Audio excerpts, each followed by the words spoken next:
You go live too. Trying to get that. I know.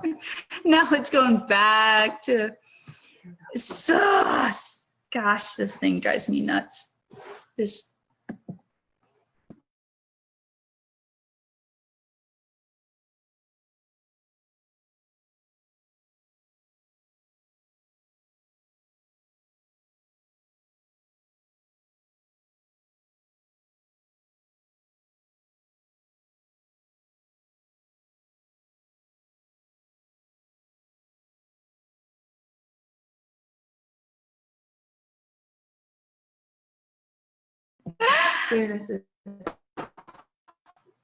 Alrighty, so let's see. I've unmuted myself. The video is on, and we are live. Finally, I tell you, every week, you just never know with technology. Welcome, everybody. Welcome back to this week's podcast, live podcast. I am Caroline Best, your host, owner of the Tao of Horsemanship, founder of Everything Horses and More, and I'm with my lovely co-host. Hey guys. Look at me, I'm like this, co-host Sabrina Arbogast. And this week we are going to be doing, or today, we're gonna be introducing some new information, because this is the big year. I don't know if I've mentioned it in some of our earlier podcasts, for us as a marketing team to take all of our marketing content and materials that we've been developing over the years and to finesse it, tweak it, and redo it. So basically I'm going through all of my courses and the titles and tweaking and editing, and I've basically changed all of our taglines or slogans, and we'll be working on a new website. We are working on a new website as of this week, so that's going to be really exciting. And yeah. So I mean, we've been tweaking a lot of things. We've been tweaking our videos for YouTube. Yeah, we've got some more courses to come out, upgrading. It's just a big year to do that. Now that we have all this content, it's like, how do we pull it all together and make it work? So you all know that as of this month of August, we came up with a pretty good structure for the podcast. And basically we have 3 to 4 topics each week, and in this order. So before we begin with all of that, the newest is our tagline. And our new tagline for Everything Horses and More podcast is educating, liberating, and inspiring horse owners around the world. So I thought that was pretty fitting. You guys can give me your input and your feedback, but we are here to educate, liberate, and inspire horse owners. And then the next is a little about us. So our intro here, are you frustrated with your horsemanship and not getting the results you need? Join us each week to unlock your inner greatness and your horse's potential and start living the life you were meant to live. Every week we bring you education, expert advice, and inspiration about horses, training, and living authentically. Join our live radio show and our revolution in horse care, handling, training, and achieve the life, relationship, and ride of your dreams. Weekly podcasts are streamed live every Wednesday at 12 p.m. East Coast, Eastern Standard Time. Thank you, love. USA, because we've got people from all over the world, and on our Tao of Horsemanship Facebook page. You know, the podcasts are hosted by me, Caroline Best, and co-hosted by Sabrina Arbogast. Yay! And periodically we invite guests. So hope you join us. Hope you can all join us and our revolution in horse care, handling, training, and living. So that's kind of trying to tie in the Everything Horses and More part of our title here, because the more part is kind of Pandora's box, as I've been saying for a while now. It just opens up the opportunity for us to talk about so many other subjects about life in general. And for me, it's always connecting the dots. You know, it's like, wow, I can talk about this, that, and the other, And it just brings me back to, my horsemanship and my life with horses and all the ways that they influence me and positively affect my life. It's really beautiful. So welcome. That's our newest tagline and about. I look forward to your feedback. I think I kind of nailed it. It takes time when you're developing, and it's, Sabrina's looking at me. I've got a marketing background, so I'm pretty used to this, and I think we're flying through it. I think Janine on our team here, Janine number 2, we've got Janine 1 and Janine 2. So Janine 2 is on our marketing team, and she's a professional in the marketing, graphic, web, advertising. So yeah, I'm sure Janine's like, yeah, we're flying through. But it takes time to basically put yourself out there and get the feedback that you need, positive, negative, constructive, whatever, to know how you're doing, obviously. And so we've been taking all that feedback in the last less than a year. And that's what's, the podcast is new basically, but that's with everything we've been working on. We've been collecting all that information. And now we're tweaking it based upon the great feedback that we've gotten from you guys. And we're here to please. We aim to please. All right. Okay. So the way, obviously, we've been working this whole month is we have a more structured podcast. So you can expect certain things from us each week. One, we're going to review last week a little bit for those of you that were not able to join us. But of course, you can listen to the previous podcast, but also, there's always some reflection, and there's some tidbits that I forget to mention that I want to add. So we're going to do that. So it's last week's podcast, which includes our video and our topics. And then topic number 2 is going to be this week's video. Topic number 3 is this week's title, our main conversation. And then topic 4, I added, not every week do we have a 4th topic or time for it, but I added, and I might just get to this 4th one early because it's going to be short. A Q&A question from one of our my students and our viewers last week on our podcast, Yana. So Yana had a question about Bitless Bridals. All right. Okay. And of course, you all know, if you don't, I'm going to repeat it. Sabrina is here to manage comments and Q&A. So don't hesitate. There are no wrong, stupid. I can't stand when people say that. Don't say that. Just this is a podcast is open to everything about horses. And just because we've got a structured podcast, I'm here for you. So if you've got something totally off the subject, bring it. Okay, bring it. And I can always expand on it next time. Absolutely. Yeah, so Sabrina's here to view the comments and the Q&A. And how's everybody doing today? I hope everybody's doing good. Hope you guys have had a good week. It's our last month of summer. Oh my gosh. Real quick, it's nice that our kids aren't starting for a few more weeks. True.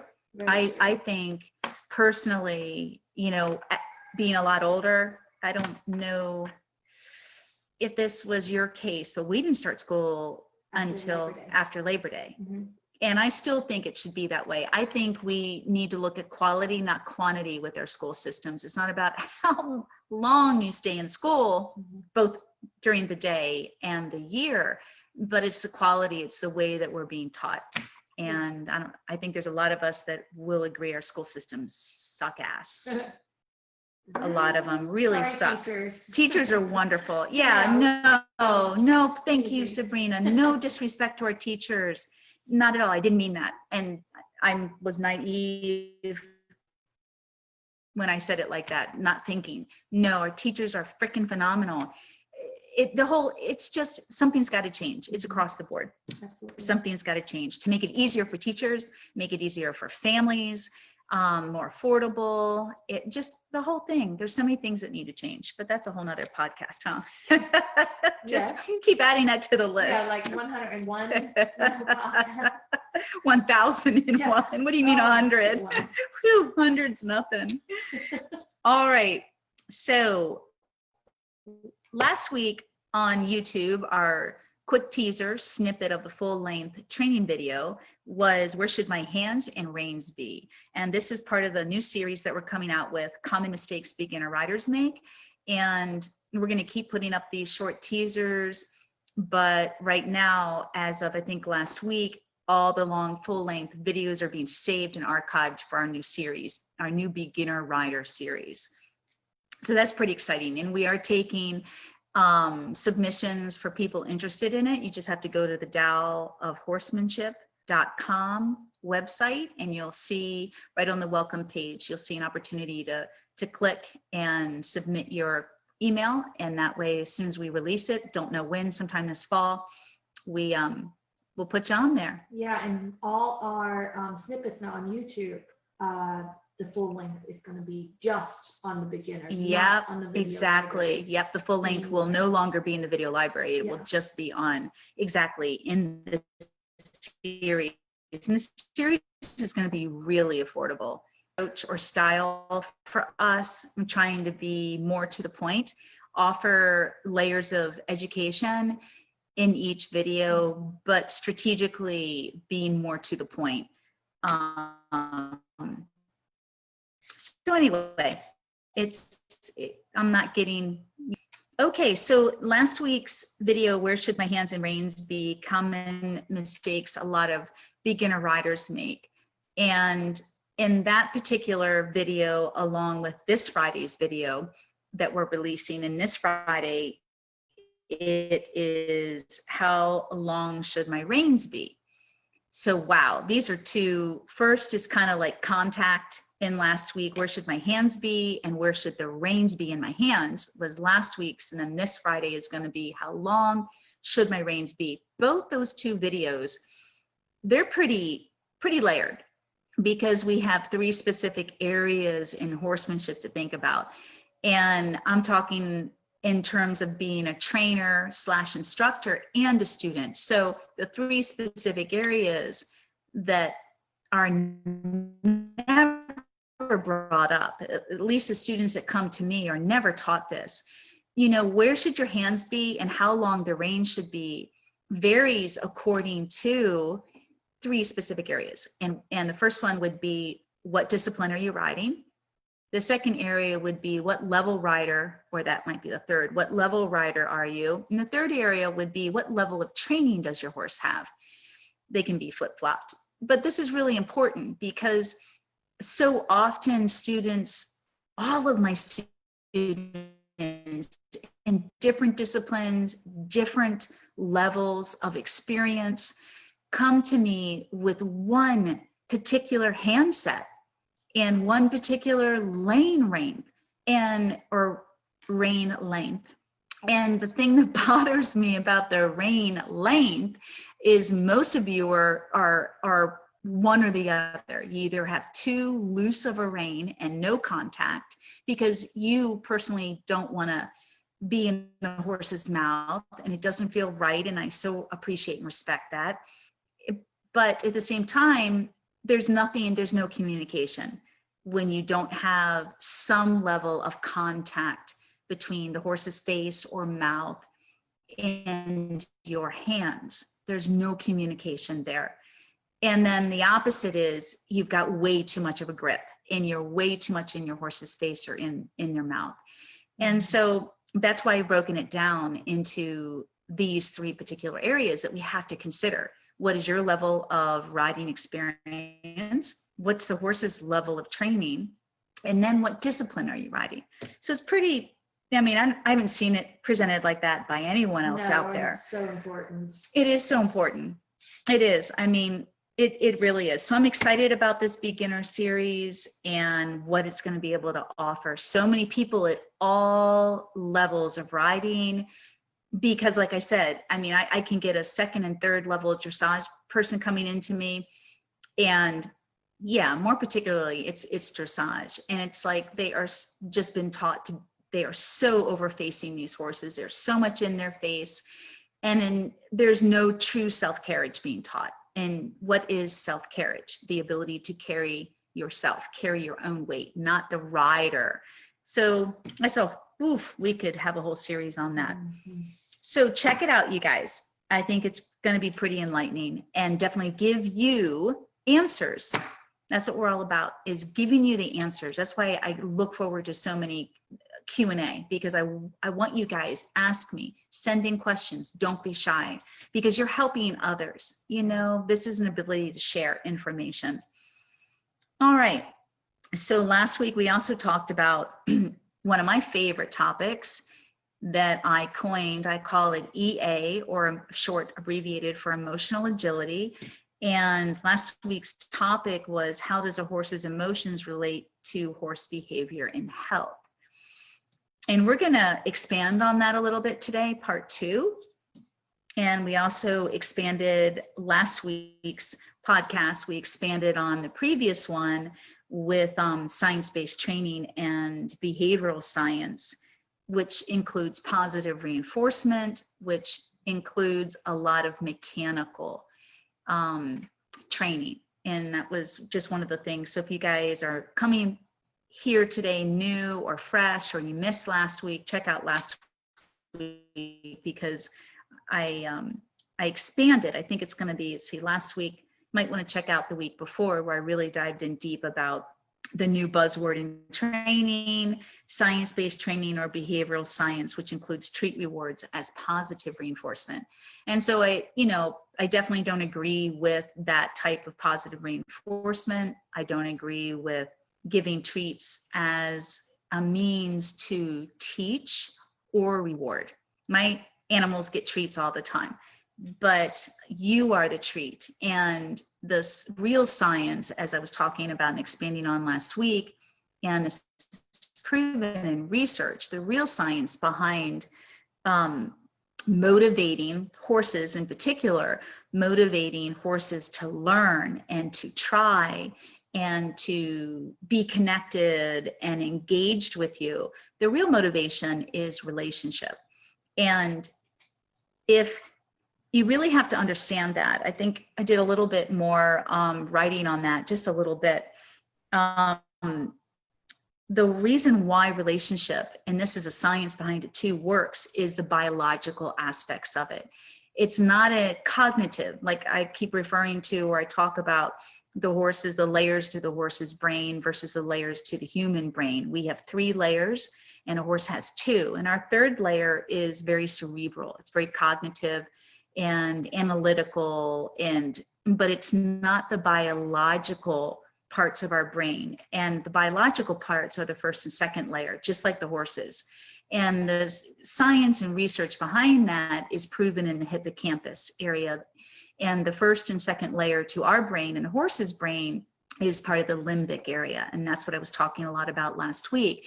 And these areas, when I refer to them, or they're referred to as the biological areas, they're the more intuitive, the guttural areas, the instinctual areas within us and within all mammals.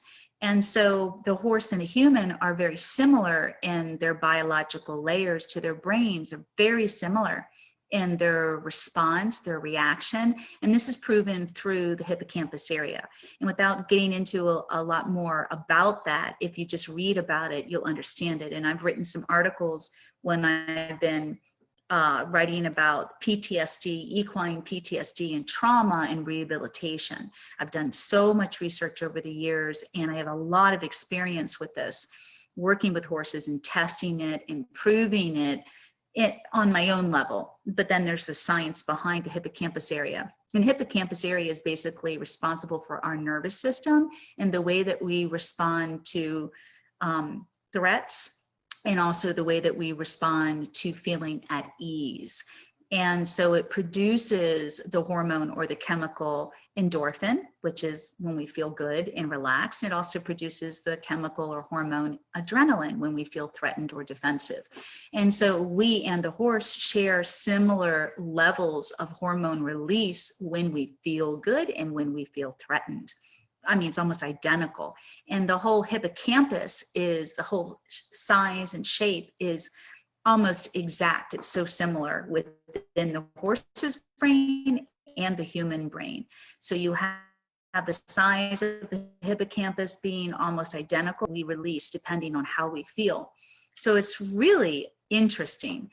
And I love this part of the science and research because it supports so much of my work and why I work the way I do, especially working on the depth of relationship bonding that you can have with your horse and how important it is to developing the horse's brain and their cognitive abilities.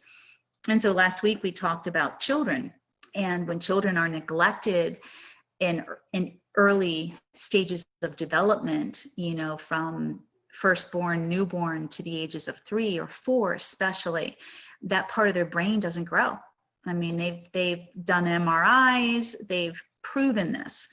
And so if the child is starved, neglected, not nurtured, so starved emotionally from human touch, neglected on an emotional level, and not nurtured, those parts of the brain don't grow. It doesn't mean that the child later on can't make up for that. Yes, they can, and so can horses. I've worked with tons of them that have just, the horses that just come to you, the young ones, even the young ones who've either lost a biological mother and the human didn't understand bonding rituals and how important it was to the cognitive, not just to the socialization of the horse, but to the cognitive. So it's pretty deep, you guys. So when we get into science-based or behavioral science training, we've got to be really careful. Science is important, of course it's important and necessary. But it is not, and it should not be, the number one way to train because it produces a mechanical response. And when I mean mechanical, that means the horse isn't thinking. I get a lot of questions from viewers all the time. And it's like, Caroline, what do you mean? I know that you don't agree with treat training, but my horse understands verbal cues. Why can't I just use verbal cues? Because again, it creates a mechanical. And a perfect example is with your horse or with the person is and I've seen this with horses. You can be giving your horse a cue or several cues, riding or working on the ground, and your horse isn't all there. They can be going around in the round pen and they're looking outside the round pen while they're listening to you. They've got an eye and an ear on you and they're doing what you ask, but they're not all there. It's no different than having a conversation. You know, you and me, we're looking at each other right now, Sabrina, but if I'm talking to you and you're looking somewhere else, your mind is somewhere else. Wherever your eyes are is where your mind goes. I mean, it's that simple. So you don't want all of these types of training that make it easy. It breaks things down and makes it a little bit easier for everyone. And when we make it a little easier, it makes it a little more comfortable. And so when I see a lot of training out there that's science and behaviorally based, behavioral science, number one, my little alarm goes off and I question it because I don't agree with most of it. And most of it will only get you so far. But I also know that it's a huge selling point. It's an easy way to sell training because it makes it easy and it makes it comfortable for people. But when you start diving into bonding and relationships and the idiosyncrasies and complexities of emotions within people and horses specifically, much more than dogs or cats, horses specifically because they're so intelligent socially. You can't be an intelligent social species if you don't have emotions. You just can't, you guys. So when we start diving into the complexities of the emotions, relationship, bonding, yeah, it gets deep. And again, it gets complicated. And a lot of people just don't want to go there. And that definitely is what separates me from everybody else.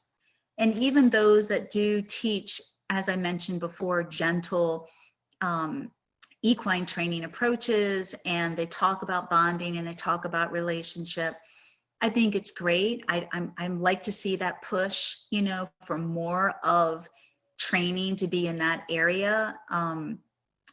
Yep, I'm happy to see that. I'm definitely happy to see that. By all means, I just am trying to give you guys a compare and contrast when you're out there. I'm trying to help you guys when you're out there making decisions about who to follow as an instructor and a horse trainer, and why. You know, really do get your education and do your research, and always compare and contrast, as I mentioned last week. So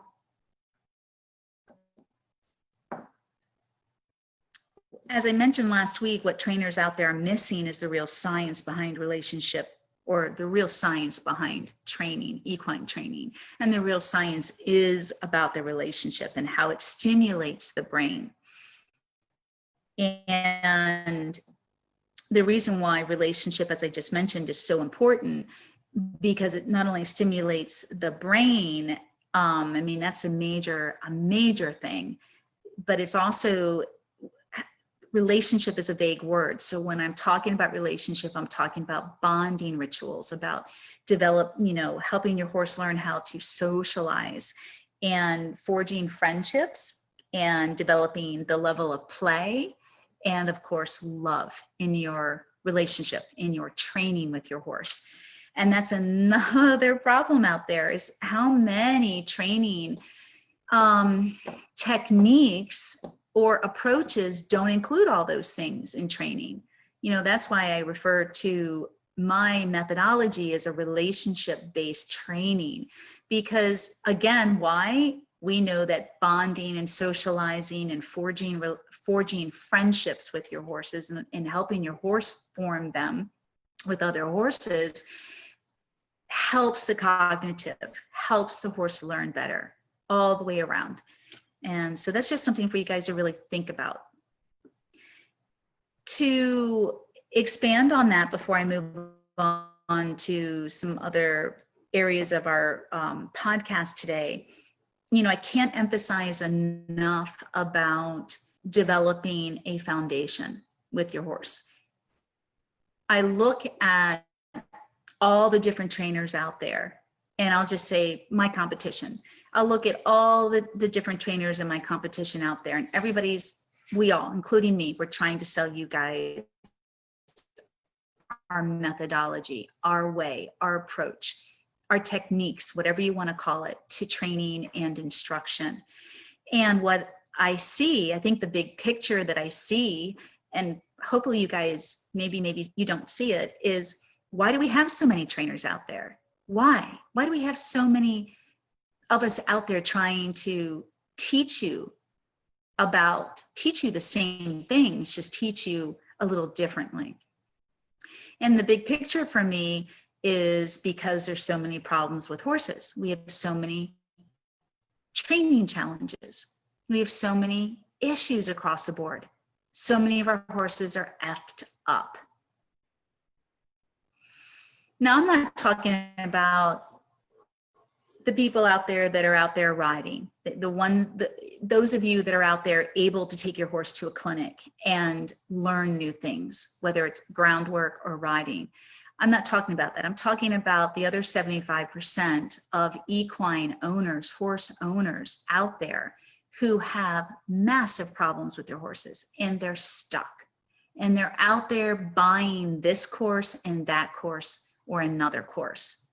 And I just want to tell you guys that there is no quick fix when you are in that 75%.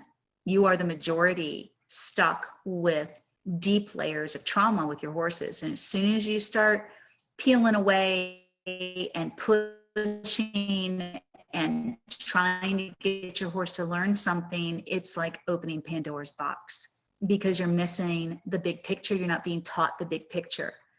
And the big picture is you can't train a horse who isn't open to learning. Open means confident. So often all of these courses are addressing behaviors.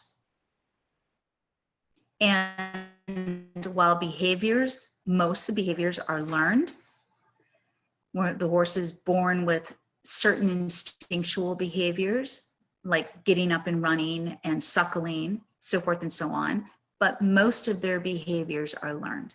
and they're negative. And you take your horses to these clinics or instruction or training, and they're just dealing with the behavior. The symptom, not the cause of the behavior too. They're never really getting to know your horse and helping your horse reach their fullest potential. So that's something else to think about. In my work is for it's for two types of people. It's for the 75% of you that have real tough challenges with your horses, and there are no simple answers. You've got to dive in deep. So my work is for that 75% out there, and it's also for those of you that want to dive in deep and you really want to learn, and not just learn about your horses, but be ready to learn about yourself, because that's another aspect to my work. It's not just about training horses, it's about developing. It's developing you, and while you're developing your horse, developing the two of you together as a team. And that begins with teaching you how to understand your horse, how to read your horse, and get beyond your horse's reactions and behaviors. My work is always set up and designed, my video lessons are always set up and designed to help you excavate, peel away those layers of trauma and learned behaviors that are negative and don't support your horse. They've just used them as coping mechanisms. So it's deep, it is deep. And my work is all about foundation work. It's all about getting you guys to a point where you're open and confident and you are learning and working together as a team. So important. So, anybody have anything to say about that with training? No, ma'am. Or anything about riding and where hands should be? Not that I'm going to give it all away, because you can go look at the video or wait for the new series. Not yet. Not yet. Not yet. All right. So, yep. So this week's video, the snippet's going to be how long should my reins be? Common mistakes beginner riders make. And we're going to be specifically in the full length video. I dive in deep about, as I said, the 3 points. One, what type of discipline, because it does matter how long your reins should be. What level of training or experience does your horse have? And what level rider are you? So are you a novice, a beginner, an intermediate, or advanced? Because it does matter. You can't have your reins the same all the time. It all depends on these things. So yay, I can't wait for the series to come out. It's going to be huge. It's really going to help a lot of people. All right, so now we're moving on to our big discussion. Oh, before we do that, let's go to topic number 4. Okay. And before I get into Bitless Bridals, I'm not going to spend a lot of time here. You have anything you want to talk about this week? Not really. No? No. We're good. Okay, we're good. Yeah. Yeah, all right. Well, you know, sometimes Sabrina is jotting down her own ideas and it's like, hey, I want to, like we did last week, I want to talk about this. Yeah. We did the totem animal last week. That was pretty cool. Yeah, this week, real quick, I fell asleep on the couch with Willow and I was getting ready to go to bed. And I was like half dazed. You know how you're just like, oh, you know, deep sleep. And I forget why I came back out from the bedroom into the kitchen, and I love ambiance. I love, like, how do I want to put it? Ambiance in like lighting. So I always have like lights in around my barn that come on at a certain time and light up the outside of the barn. Not always Christmas lights, like restaurant lights. But I also have them in, you know, above my kitchen cabinets, or I've got them throughout the house. And so I have a set of ambiance lights above my cabinets because they don't go to the ceiling. And I have a plant and I've got some, you know, pretty things up there, and they just add a little bit of light and ambiance. And so they are on at night and then they go off, they're on a timer. So I had the lights, just that little bit of light. And I walk around the corner, from my dining room into my kitchen. And I'm like, there's this hand in the middle of my floor. Well, the hand is a spider. Well, we know that's a good totem animal, though. I haven't seen one of those since the last time I saw one. And I'm in, this week is a better week for me than last week. Last week was just crazy in every way. And so this week, just a better week, and definitely in the midst of a lot of creativity and writing and all this. So I thought that was a good spirit animal. I can't remember exactly. I've got the totem on my desktop. But I just love it because it's just kind of like, whoop, wow, this is just a moment to pause and just be like, is this a teaching moment right now? Is the spider trying to tell me something about where I am? So, and scare me. Maybe it's just because you have too many spiders in your house. Hey, it's been a couple of months, 2 or 3 months since the last one, but man, they do sneak in. Yes, they do. Yeah, we've got a spray. I fired Terminex.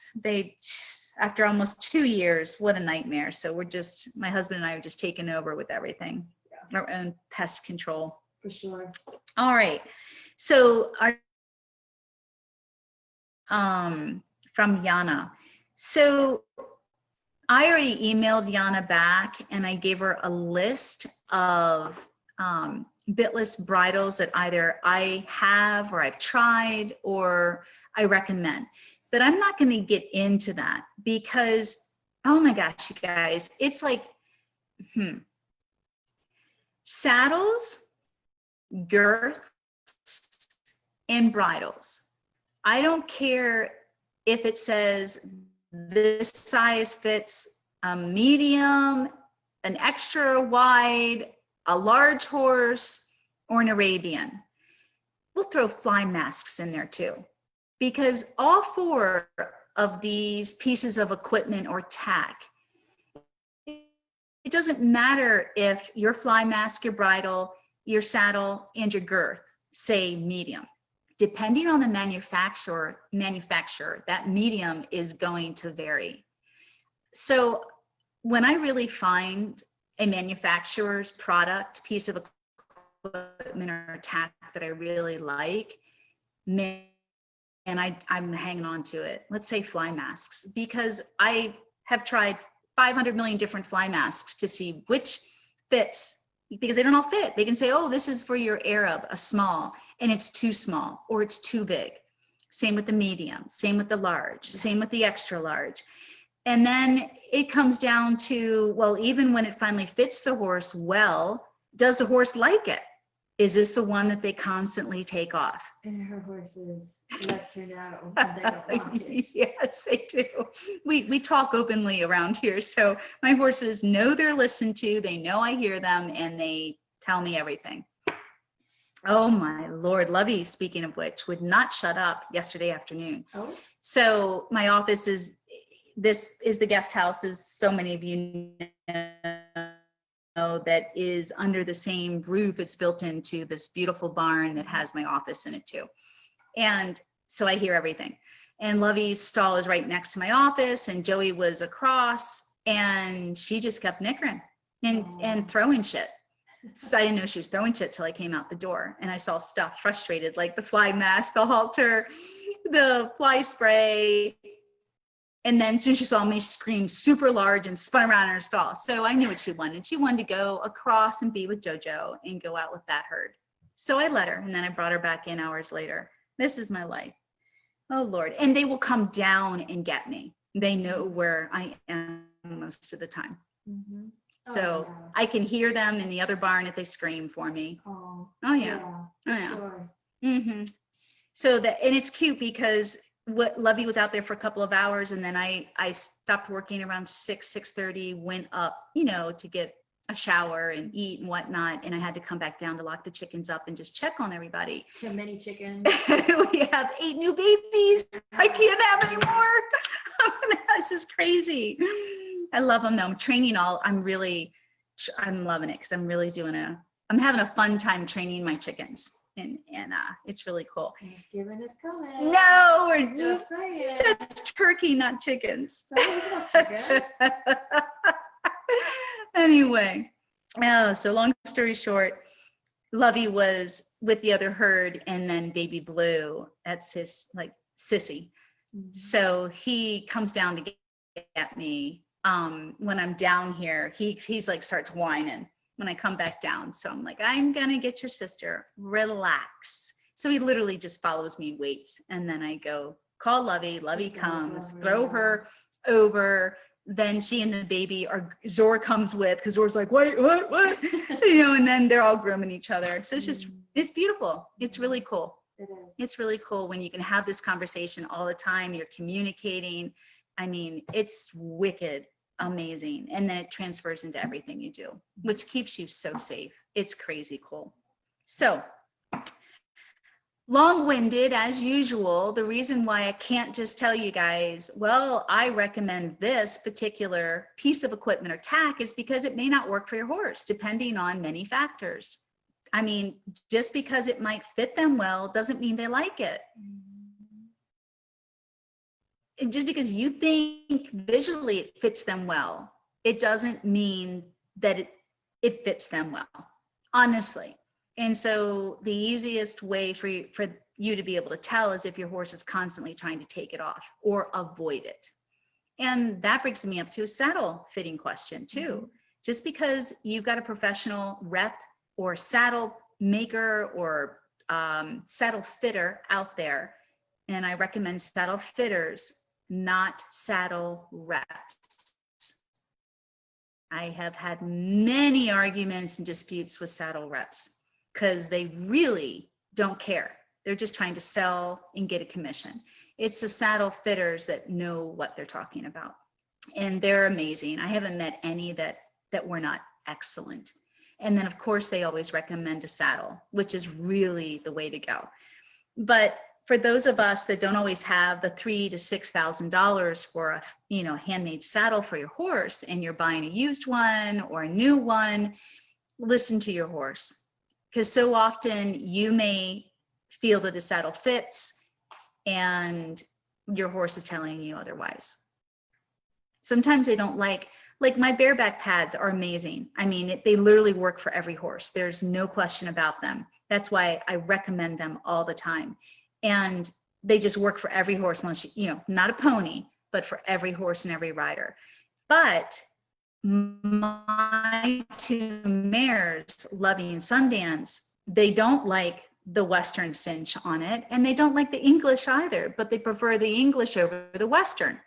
So it's not the pad that doesn't work for them, it's the way it attaches to the girth. So whether it's the Western, I don't think they really have a problem with the Western, it's me, because when you tie the Western, you get this bulbous knot where your knee is. So it's actually me. So they do prefer the Western, but when you get to the English billets, it's the way that the leather rubs, and they're constantly moving my leg. You'll see it in my videos, constantly moving my leg and scratching or pinning. So that just tells you it's not that it doesn't fit, the bareback pad doesn't fit them well, but they are telling you that it's uncomfortable. And everybody's got their own tolerance, it's just like us, tolerance. So when we get to Bitless Bridals, I'm just going to talk very briefly about how to select it. And even when you select the right bitless bridle, it still may not be right for your horse. That's just the way it goes, you guys. But I keep two important factors in mind when I am working with horses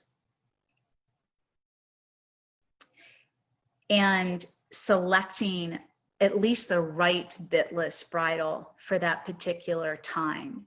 And what I mean is the two factors are, one, I consider the level of training in the horse, and the second is I consider the horse's shape of their face.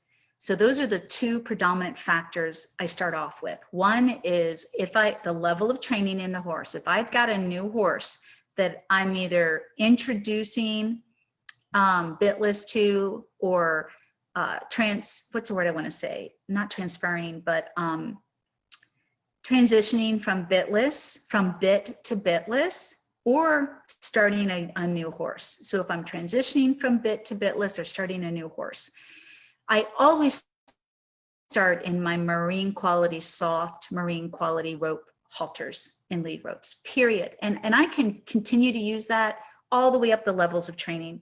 I really don't need to use anything else. I use it for my everything, for my trail riding. I use it for everything. Yeah, they're soft and they're thin, and so they're light. But when the thinner the material is, when the horse does push into it, it offers more pressure. So it's a better leverage. So I don't use, like, I love my thick, expensive leather bitless headstalls, my bitless bridles. But if you've got a young horse, like when Zora was 4, when I bought him, and he was a bolter, the thicker the material, the less he feels it, and the less control, for the lack of a better word, I have over him. So he had to graduate many, many years later, trust-wise, maturity-wise. He had to graduate to his beautiful handmade, custom, Irish made in Ireland, leather bitless bridle. He had to graduate to it. And he came with 3 bitless bridles at the age of 4, and all of them were the side pulls. He hated them. So even when he transitioned over years later, he still thought that the noseband, just the light contact of the noseband, I could obviously get 2 fingers through it. He was still snatching because he didn't trust the rider's hand, and he didn't trust the side pulls. I don't like side pulls. Most of the horses I've ever worked with don't like side pulls. So the one thing I don't recommend, period, is Dr. Cook's. Okay. Somebody mentioned that not too long ago. And I've had years of experience with them.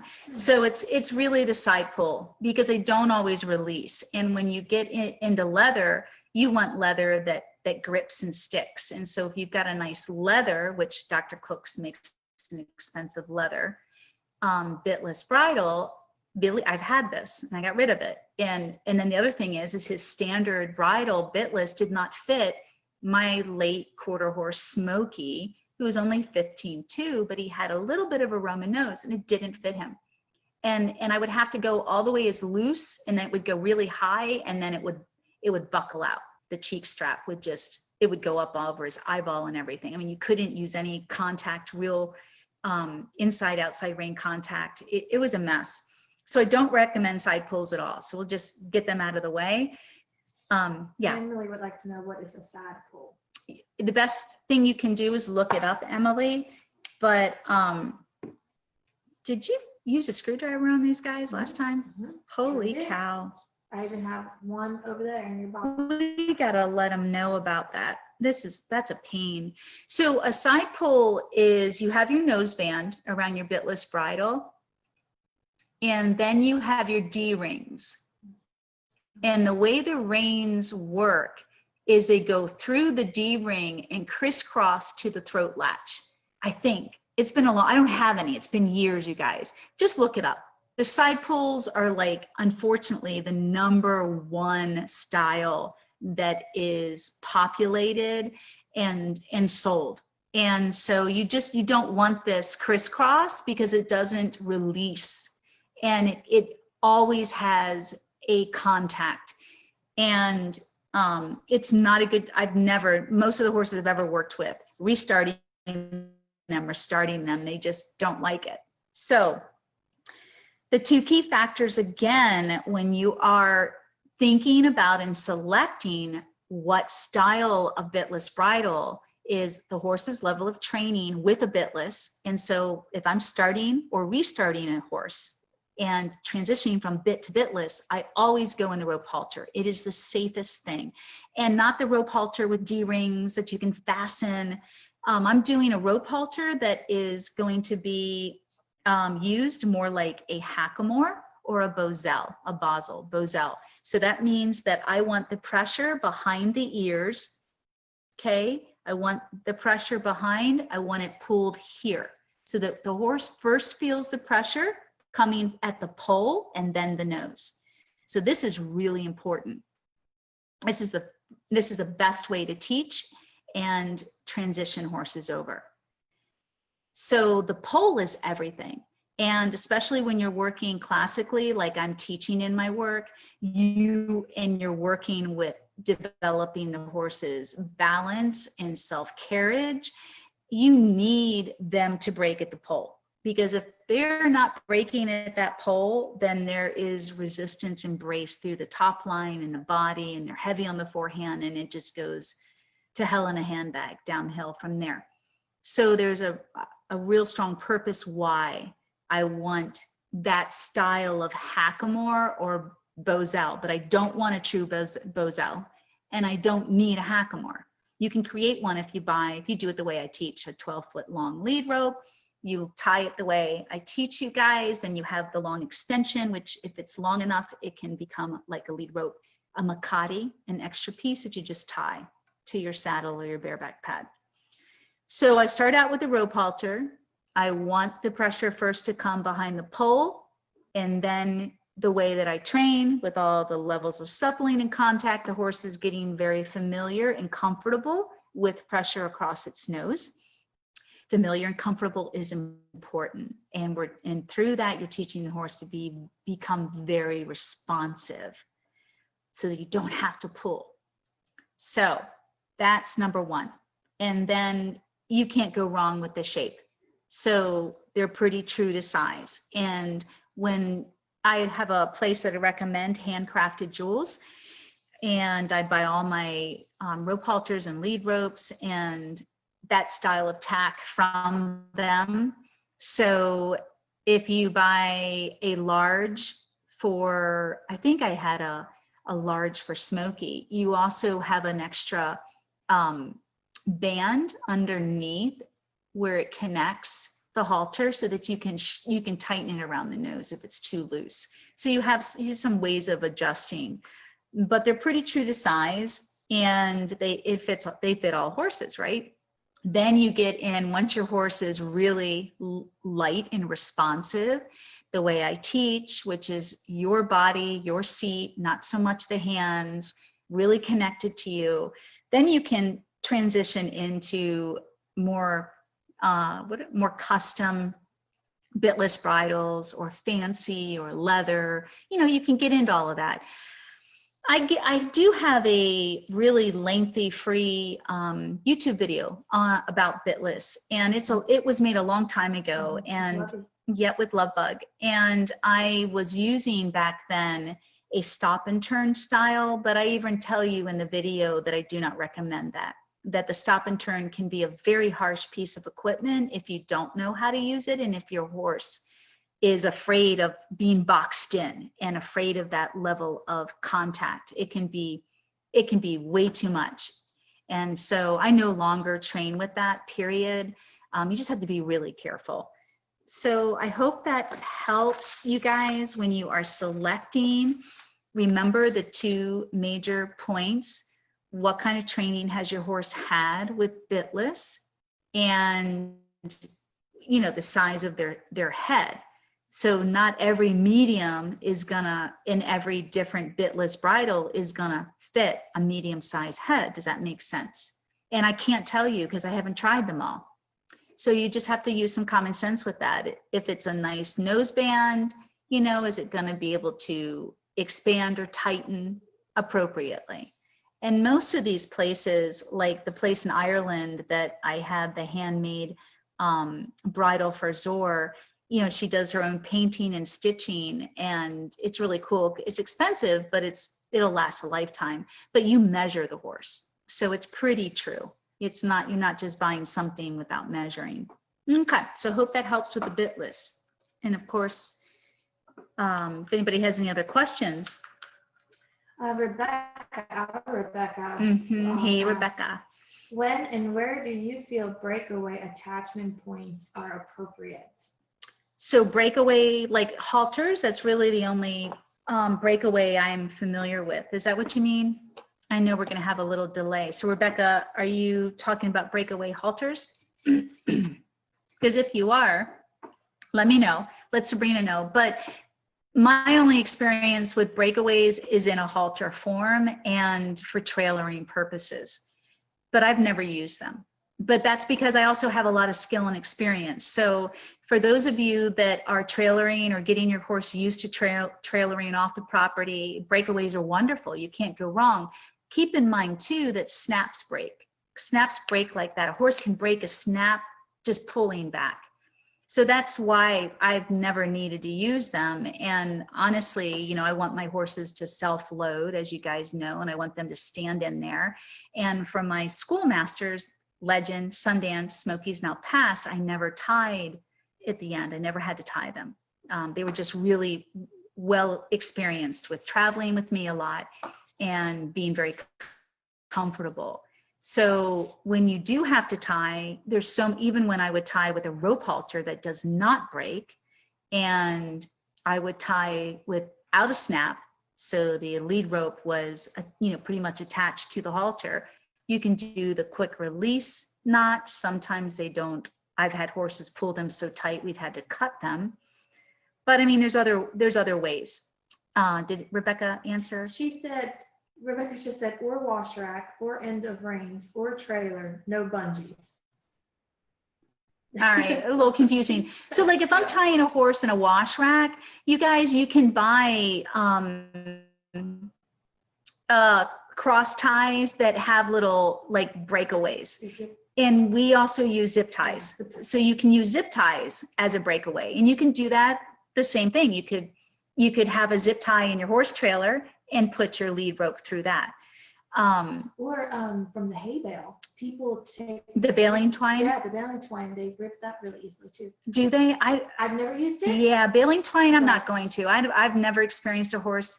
I think in extreme cases, Sabrina, they can break that, but the level of exertion and trauma from that is, I wouldn't even, thank you, but I wouldn't even go there. I think that's kind of a sorry, not you, but it's a redneck thing if you're using baling twine to tie your horses. In emergency case, yes, but it is so hard to break them, the amount of force. Yeah. I'm sorry. Gotcha. Who you hanging out with? Them barrel racing girls, I'll tell you. I see stuff. I've never done it myself. No, I know you haven't. I No, it was not personal to you, my dear. But I'm like, I ain't doing no baling twine. But yeah, you know, if you're not sure about your horse, I'm always about prevention. Oh my God, be safe. You know, think about all the things that could go wrong. Buy the breakaway, use zip ties, I mean, they even have short little, I don't know what you want to call them, ties for your trailers that have the same kind of apparatus at the end of it, like your wash racks, where it just horse pulls and it just comes undone, comes off or breaks or whatever. But yeah, I've seen plenty of my horses. Smokey was amazing. Amazing at breaking snaps and carabiners. Once he got comfortable with self-loading, he got confident, he would get to a point where he's like, I really don't want to go. I'll load and you can tie me and I'm going to eat and have my foot cocked, but I'm also going to decide before you put the butt bar up when I'm just going to pull and slowly pull and slowly pull. This is when he was really young, you guys, until it just snaps and I'm just going to back off. So at that point, he never did anything out of panic like he did in the beginning. He got smart about it. And I was like, oh, you little effer. Get your ass right back in there and don't be busting my snaps and my carabiners on purpose. Rebecca said, thanks, that answers my question. Okay, hope so. Yeah, hope so, girl. All right, you're welcome. Okay, so we're going to expand a little bit more on emotional agility and how does a horse's emotions relate to their behavior and their health, part 2, because it's going to segue right into the other discussion for today. How well do you know your horse? How well do you guys know your horse? And honestly, doing the work that I do and specializing in behavior and trauma and foundation rebuilding with thousands of horses, this is a great question that I am constantly going to be bringing up throughout these podcasts because it's not out there. Nobody's talking about it like this. And I just mentioned earlier in the podcast how we're being thrown so many training courses now. Everyone's getting online. It's great, but what are they trying to teach you? They're trying to teach you a lot of mechanics, and mechanics that are addressing behavior. And when you have unwanted behavior, negative behavior, it's really ingrained. This is a coping mechanism in the horse. And more importantly, the horse is doing this behavior because it's not confident, it doesn't trust you. And now we go back to what makes a good learner: when you're open and confident. So if your horse doesn't even trust you and isn't confident about learning, because the learning, AKA training process, has sucked ass and been abusive and overfaced the horse constantly, then the horse isn't going to want to learn, guys. And so now you signed up for this course, and this horse is like, oh hell, every new thing is way out of my comfort. You're pushing me past my threshold of trusting you. So how well do you know your horse if what you're dealing with most of the time is a behavior? A behavior is a response or a reaction. It's not really who they are. I do this so much, it's hard for me I talked to Sabrina about this, and Rebecca, you guys, but Rebecca, obviously you're not here, but when we do get an opportunity to text each other and email and talk, I need to be reminded, because I'm the teacher. I'm always a student, but I'm predominantly the teacher, and it's hard to remember what it was like coming back into horses and not having that level of awareness that what I was paying tens of thousands of dollars to learn from one of the most sought after and philosophies and training methods out there, I had no clue that my horses, what are you talking about, nature and behavior? Well, my horse doesn't like this, or my horse does this. Well, isn't that just who he is?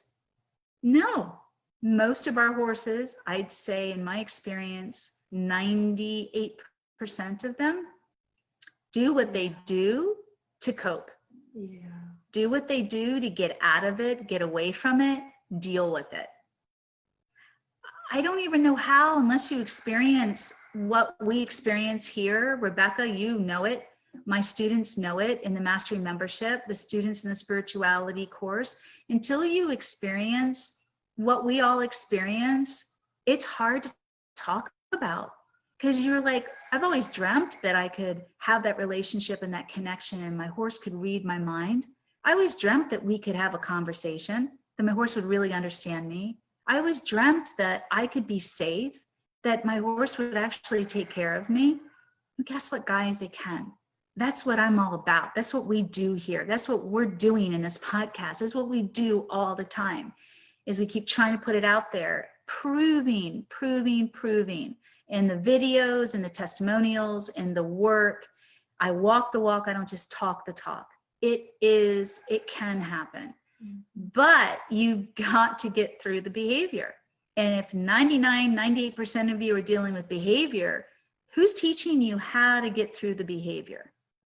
So you see how your course isn't really going to work if it doesn't help you identify and differentiate between, is this just my horse reacting or responding, or is this really who my horse is? So let me give you a black and white. Let me tell you that every horse, 100% of the time, if a horse is healthy, well-balanced, healthy, holistically, has well-being, wellness, is balanced emotionally, spiritually, mentally, physically, they're gonna show up 100% the same way and all the time and give you 100% all the time. How do I know that? Because the science, the biological component of horses, of the equine species, the science of it is they are instinctively predisposed, hardwired to. That's part of being a highly evolved social species.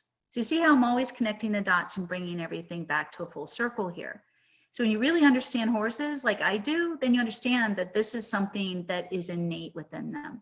Their desire, their need to work with you, to be with you, want to be with you in relationship, connection, communicate is so ingrained. It's who they are. But how many of us get to experience this? Very few. And I don't just mean get to experience this when you're just being with your horse. How many of you experience your horse this relaxed, this connected, this trusting, this confident, all of these positives when you're training, when you're working, when you're learning together? I mean, it's not just when you're loving on them and grooming them. I'm talking about when you and your horse are out there learning together, developing, evolving together. It's so hard. My students experience this, but for those of you that haven't learned this way, it's hard for you because you're stuck on that side, the 75 or greater percent of you stuck on that side where this is who your horse is, this is who they're always going to be, it's never going to change, and this is how we deal with it. And I promise you that every course out there is designed to make it happen, make your horse conform. It's part of the science of it. It's part of the positive reinforcement, believe it or not, when you're treating them, when you're giving them treats, it's part of it. It's part of basically making your horse into a robot. You're shortchanging yourself. You really are. Any questions? We had a question. Monique. Hi, Caroline. I'm struggling with my OTTB tone. He's acting as if he's asleep, deprived, or has narcolepsy.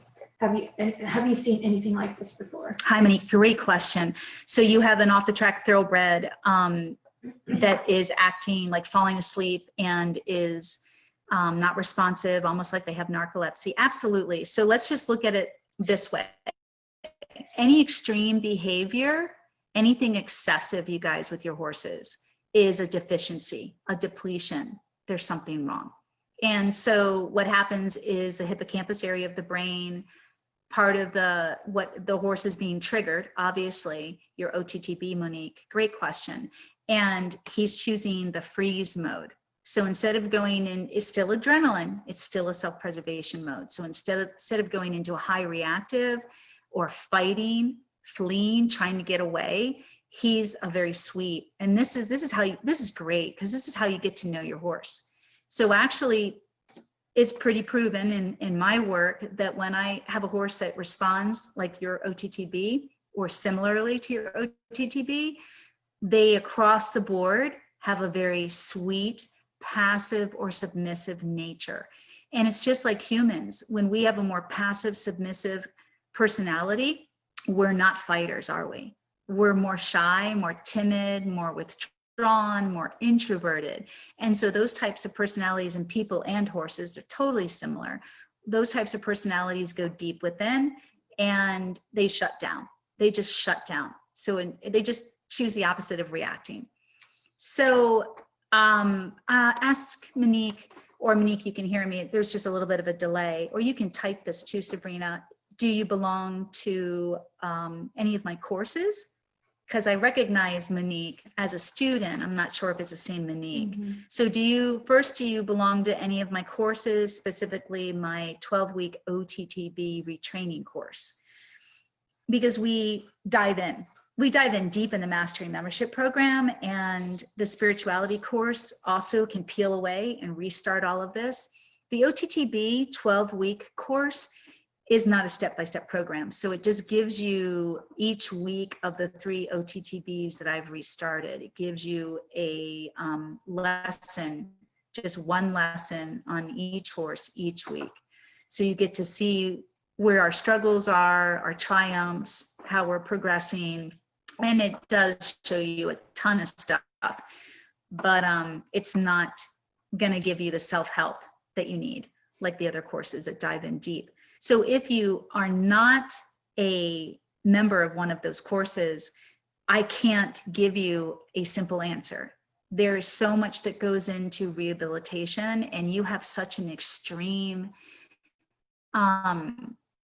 reaction right now that it actually, this is going to sound very counterintuitive, Monique, but it deserves and needs extreme measures. You've got to match it. And so what would make more sense is if you have a horse like that, you're going to be soft, you're going to be gentle, you're going to, oh, come on, come on, come on. But actually you need to wake them up. You need to get bigger and louder.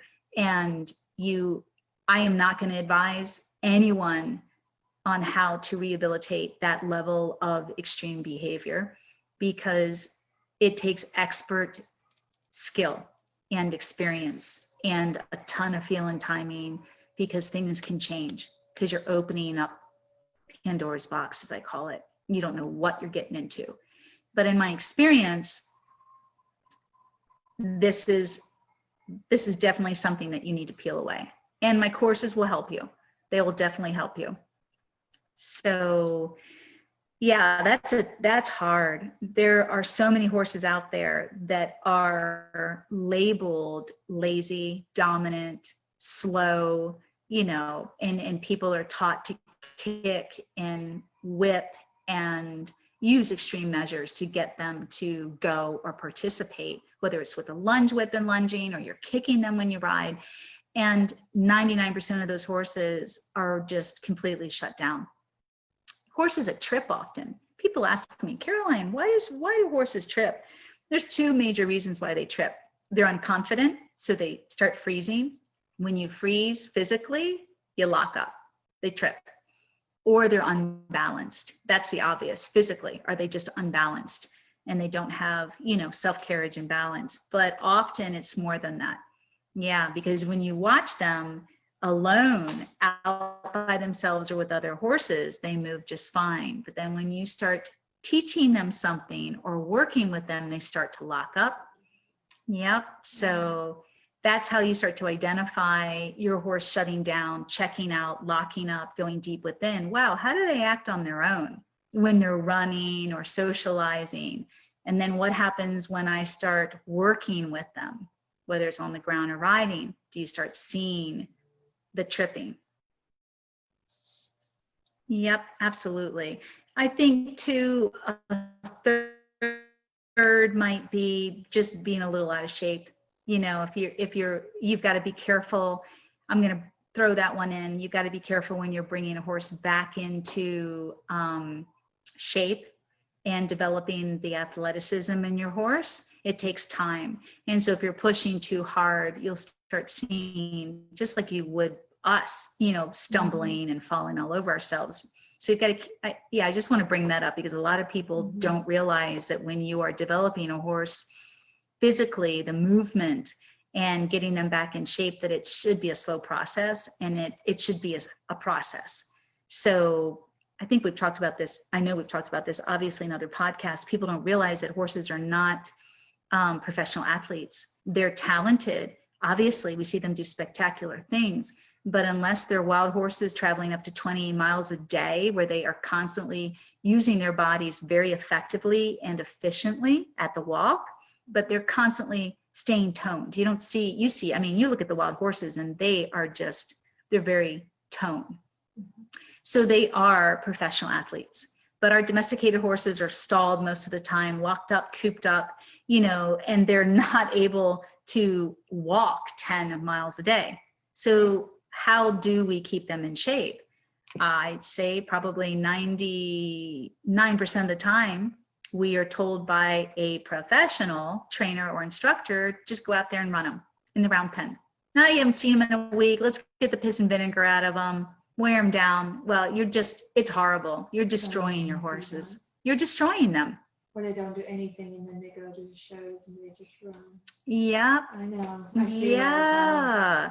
You've got this, let's just say on average, 1,000-pound horse on average. And horses were not designed to lay down for long periods of time for a reason, because they'll crush their organs. That's why they have the ability to dislocate one of their hind end legs. I forget what that term is called. So they can sleep standing up, and they can literally dislocate the hind end leg to truly let it rest. And that's why you see them after like a 30-minute sleeping standing up, they really reposition themselves to the other leg. So they're not designed to lie down. They're not designed to run and do the level of acrobatics that we ask them to do for lengths of time. They're not, because they're so heavy and it's so much impact on them. They're not designed for that. They're designed to be able to walk up to 20 miles and graze.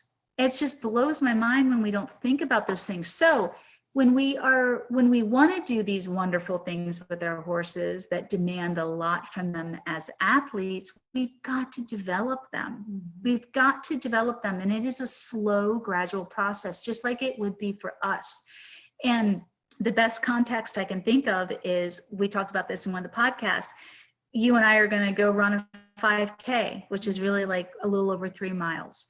Man, we can't just start running 3 miles. Oh, hell no. Oh, well, number one, it's not because we're both out of shape, but I'm older. Let's consider the age. What about if you don't know how to stretch correctly? Right. I'm going to end up pulling something. Are you kidding me? Right. So think about all these things that we would be professionally reminded of or taught or guided on. We've got to consider the horse. But we don't, because nobody's talking about it. Not enough people are. And then, of course, we see them out there for a few seconds or 30 seconds playing or running, but that's it. They're not doing this for an hour, 5 days a week, or trail riding for 5 hours once a week. Or think about these poor trail horses that are, out on the trails. And I hear about this in foreign countries a lot, especially South Africa. The tourism areas where people can rent out horses for a weekend and on the beach, and they run the piss out of them. And I've got quite a few students in South Africa who have rescued these horses after 10, 14 years, and they've given them plenty of time off, and they don't expect a lot from them. So it's allowed the horse to not be buried, basically. But the horses are all broken down, completely broken down, mentally, emotionally, and physically. So we have to really think about that. And I love to ride. You all know that. And when I have the time, when we're done with this big, huge marketing push and redevelopment and editing and upgrading and all that stuff, this year, it'll be done. Definitely by fall. By October, I will be ready to dive back into my horsemanship. And we've got to get back in shape.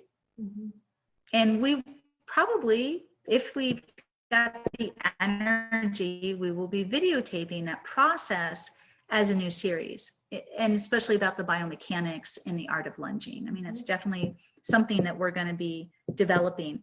How to get back in shape. Yeah, how to get back in shape. I call it Pilates for horses, and I may end up, naming it that. It'll be a new series, but developing your horse's movement so that they can be a real strong athlete.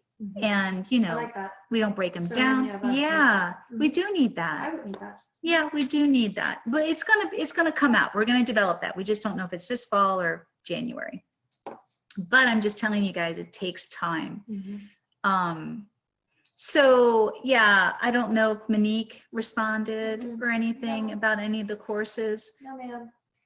And I'm not trying to get you to buy one of my courses. It's a big process. You've got a very extreme, excessive behavior coping mechanism, and there is no one answer for that. There's not one answer. And if you think there is, and you buy any one of these trainers out there trying to sell you their quick fix, it's not going to work. I mean, it's one of the reasons why we do these podcasts. Is I'm just out there, I'm on a mission, I've got a purpose, you guys. It is to let you know that your horses need and deserve a foundation. And it takes time. It takes educating yourself, knowledge, it takes learning the skills. learning how to apply it, practice it. But once you have that foundation, it's done. You know, we talk about this all the time. What does that mean, Caroline? Well, it means I don't regress anymore. I don't backtrack anymore. We pick up right where we left off, and my horse is completely happy, willing, and open to learning with me. It means, yes, we may be out of shape, but my horse has been carrying themselves the way they were developed. So all we have to do is work on getting back in shape, the strength. We don't have to work on balance anymore. We don't have to work on self-carriage anymore. Yeah, that's true. Yeah, you see it all the time. I do. So all we have to work on is strength building. So there's 3 components to collected movement. There's basically three major components to creating fluid, smooth movement in your horse. Creating strength, creating balance, and creating self-carriage. Once you have those, your horse will have collected movement. Self-carriage is huge. So when we haven't worked for a long time, we don't lose our self-carriage. I still carry myself the same way. We don't lose our balance. We just lose our strength, our stamina. So yeah, it takes about 2 weeks to kind of get back in. You build on that and you build slowly. And a lot of it's stretching. That's why Pilates. It's so much stretching for the horses. It's unbelievable. Just like it would be for us, getting back into becoming an athlete. Yes, absolutely. Oh my Lord. One of the things, and I'm really blessed and happy, we have this sweet little therapy pool that came with our farm. It had a little lift for the mom. That's what this guest house was. It was an in-law suite. And it's, I don't know how many, it has a little waterfall. It's really pretty. It's about 4 feet deep in the deep, and then, you know, it has its stairs out. I don't know how big the pool is. Yeah, not very big. But it's a small pool, you guys. And it's great for our boys to jump at the age of 12 to dive off of the waterfall. And we can dive in as adults, you just got to be careful. But the purpose is I use it for exercise because I can't run anymore. I'm in my 50s. I don't want to anyway. It's hot as hell here. Oh my gosh, that's another thing. That's the worst thing. So like the horses are off all summer. Like some of you in the north, your horses are off during the winter. Yeah. We're off now. So I'm in there, and what I do is where the seats, you know, has like the built-in, whatever you call it, ledges, seats. So I go and I put my elbows back, and then I start my spinning cycle, my biking cycle in the water. So what do I have? No impact and tons of resistance. So I do that. I'll make like a half an hour workout. So I'll do that. Within 5 minutes, my legs are burning and I'm actually breathing. You know, I'm like breathing heavy. And then I'll stop in 5 minutes, and then I swim laps using only my arms. And I'll do it either breaststroke, whatever, because then it's resistance and toning my arms. I'll do that until I'm like Gumby, and then I go back to my legs. And I'll do this for like 20 minutes to a half an hour. This is really funny. This is really cool though. So I've been doing it for a little over a month now, maybe 3 times a week, at least 3 times a week. And this is the same for horses too. So my stepson, oh God, I love swimming to him. Mason wanted to, like, he's always doing the laps with me, but he wanted to do the cycling part of it this past weekend. And we call him Forrest Gump. He tried out for track. I mean, he runs marathons with his mom. He is a runner. He's out there doing basketball with Papa. I mean, he's got the stamina. He bikes, but he couldn't even last 30 seconds doing the cycling with me. He was laughing his ass off because, you know, his little ego, you know, Mason, he thinks he's hot shit. He is hot shit, but he thinks, don't tell him that, right? Doesn't need that. But he's he's pregnant. I can do this, I can do that. And he's giggling his butt off because I'm just powering away and he's trying to keep up with me. He's all over the place with his legs. And then he stopped. But, you know, I'm just putting that out there, that it takes time to develop your stamina and then to maintain it. And that's a really great exercise. If you guys have even a sauna, if anybody has like a sauna, Oh, it's not too nice. hot. Well, I know, but Here would be too hot. Like, who not the heck needs Kurt. a sauna? Kurt Really? Kurt has a sauna at the other house. Oh Yeah. my gosh. I could see Donnie going in because he's cold-blooded. I couldn't do it. I don't like it, period. I mean, I like my hot showers or hot Yeah. baths, especially up north, but Yeah. even anyway, he's doing Off it. track, Yeah, he's doing it in the summertime, and I'm like, just Uh-uh. gross me. I just want to suffocate. But he's the one that could lock himself in one of the, like in a sauna or a steam room. Mm. I can't. It's enough. This is enough down Yes, here. yes. This is well, with Oh. hormones and hot flashes and Oh, menopause. I can't gosh. even think about it. So you know how we always go off on our topics. But anyway, just trying to drive some of those principles home with you guys. Yeah. And anytime study the great masters. Study the great dressage masters. There aren't that many of them, you guys. I'm talking about the ones that no longer live. Study, even your centered riding, study some of the people that are still out there today and there's not that many of them, that really understand biomechanics specifically and movement. And they're going to say the same things. They're going to say the same things about the horse. So it's not my opinion. This is time tested and proven. And it's always what's in the best interest of the horse. So I think, wow, it's 1:30. Holy cow, we've been doing this for an hour and a half. Oh. All right, we're getting ready to wrap up. Anybody have any questions? That's it. Okay, well, see you guys next week. And our podcasts are doing really well. Thank you, everyone. I think we are getting, I don't know. I think I said it last time. We're up to 2,500 now. And you share them on Facebook. We share them on Facebook. So our Facebook, we get a lot of views though. We get like 50 to 75,000 views a week with these podcasts. It's just not everybody is downloading them.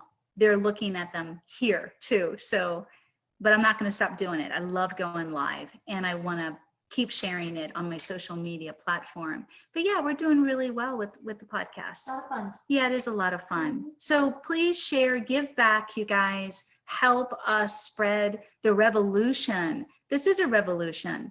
It is for us. We're pioneering. There's nobody else talking about stuff like this in a holistic, inclusive way that thinks about everything.